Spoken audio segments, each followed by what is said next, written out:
There are things that you can do to help yourself. I mean, so for example, if you are going to go to some kind of an event, let's say at a museum or even to your regular exercise group, and you're worried about remembering people's names, because nothing is more embarrassing when you go to introduce somebody and you cannot remember their name.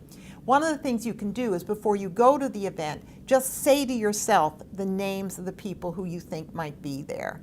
And that strengthens the representation of that name in memory and will have an effect. We have research that shows that repeating these words does make them easier to retrieve at a later time. One of the reasons that it's helpful to rehearse words, to say them out loud, that you're worried that you might forget in the future. I mean, these are words that you know well. These can be the names of somebody who you've known for 20 years.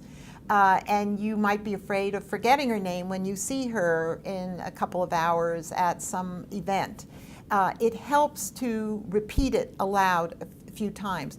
And the reason for this is what we found in our research is that what causes this gap, this loss of the sound of the word, the inability to produce the word that you're trying to think, is that the connection between the meaning of the word and the sound becomes weak. And there are several things that affect the strength of the connection. One is how recently you've used the sounds of the word, how frequently you've used the sounds of the word, and your age. Aging tends to weaken these connections. But the problem is not in the meaning of the word. We know exactly what the word means if it's a vocabulary word, or if it's a person, we know exactly who the person is, when they've been. It's just the problem is getting from that meaningful concept to the sound of the word. So the way you strengthen that connection is by saying the word. And this is one of the interventions that people can use themselves by either repeating over and over a word that they've had in a tip-of-the-tongue experience, or repeating the name of somebody who they think they might forget. But the other things that appear to be associated with maintained function are remaining intellectually active and engaged in the community.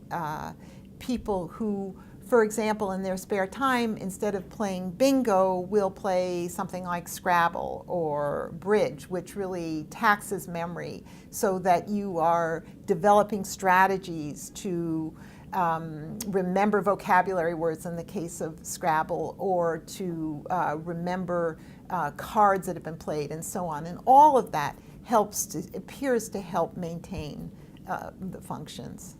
There is some evidence. There was a study done by a group at Berkeley that showed that in terms of comprehending scholarly articles, even if they weren't in one's field, if you compared young and emeritus professors, there was no difference in the ability to comprehend and maintain the knowledge, even though it was new information, whereas there was you get the usual age difference with lay people. So in the case of healthy aging, yeah, there's every reason to think that these skills like analyzing text, if continued to be practiced, will be very well maintained. And that's why it's important to have some kind of activity during the day that uses one's cognitive abilities, processes, to keep them that honed and functioning so well.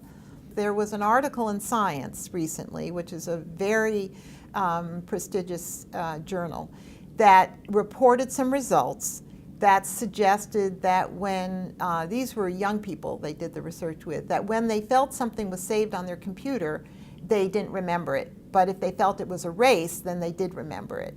So I had a student who just tried to replicate that result, and she could not replicate it. And she tested both young adults and older adults. And in both cases, it didn't matter if it said erased or saved. They remembered the information. So I don't know what to say. There is this belief that if you can Google it, you don't have to remember it. But that's the only study that I know of that suggested if it's saved on the computer, that you might be less likely to try and remember it yourself. I don't know of any other evidence, and we couldn't replicate that finding.